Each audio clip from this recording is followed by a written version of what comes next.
I was walking around southern Nevada looking for arrowheads and came across an interesting shaped rock, which seems to fall within the tradition of sort of butterfly shaped rocks, sometimes crescents. And I found one traditional crescent. This is a Great Basin Crescent. Not a great one, but it's the best I got. It's the only one I got.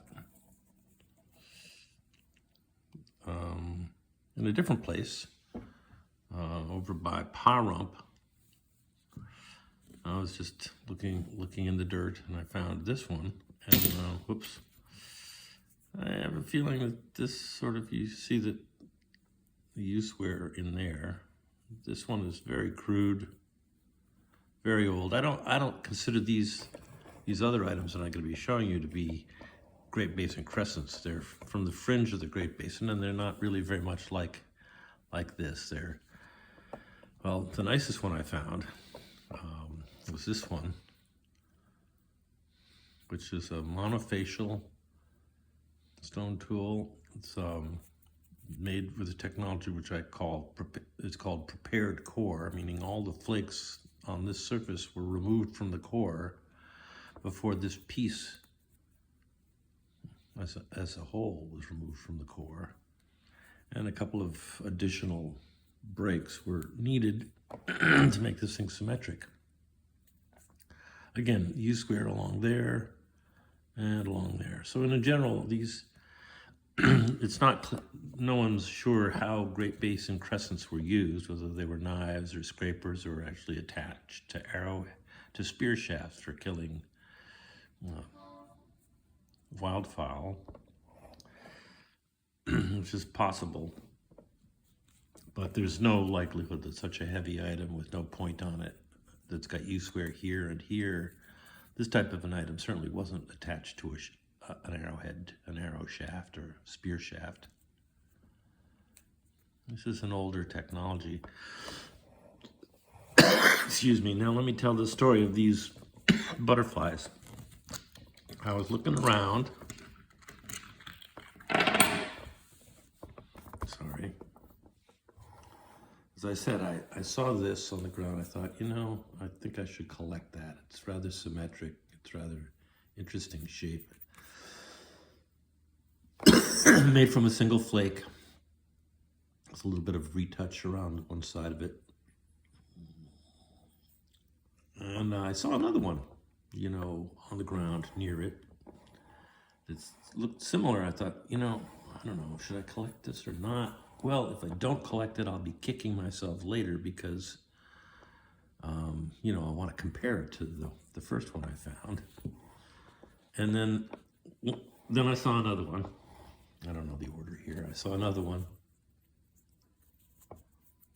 Again, U-square is along here, this edge. I don't see much U-square right there. Whereas this one, it's got U-square down here along that edge. I think it was used up there too. Basically, the way this piece was made was a single nice rounded popped flake was popped off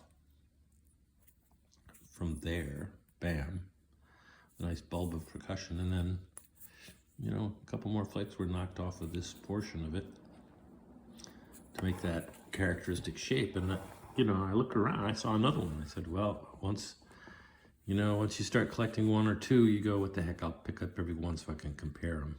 I'd be happy to put these things back where they came from. But you do need to take a look at things a little bit out of the field. So again, here the U-square seems to be along here and along there. So in general, these things were used along one concave edge and one convex edge, and the other parts of it don't appear to have been used. So we don't know exactly what these were for. This one, for example,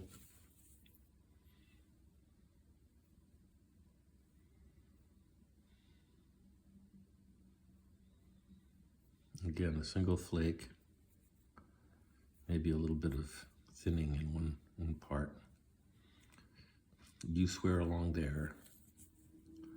And this point seems to have some significance. It looks like it was sort of used. I'm guessing that these were some kind of knife. Why they needed to be symmetric, I can't imagine. There's one more. And all of these are made by knocking a big flake off of the core, perhaps after flakes had already been removed from the core, but then some other flakes were removed from this item. And the U-squares along the concave surface and along one of these edges. You don't see much U-square on these other surfaces. So I don't think there's much question that there was a deliberate attempt made for these things to be symmetric, but why they would need to be this shape with these little horns, for example. What's the advantage of that here? And especially since this edge is often not showing any signs of U-square, why it's needed is unclear. So those are a different kind of crescent. Perhaps there's some sort of family resemblance to the butterfly crescents that you can see in the collections of people who live where there are lots of crescents. I'll put a link in the description to a guy who's got the best crescents out there. I just wanted to record these.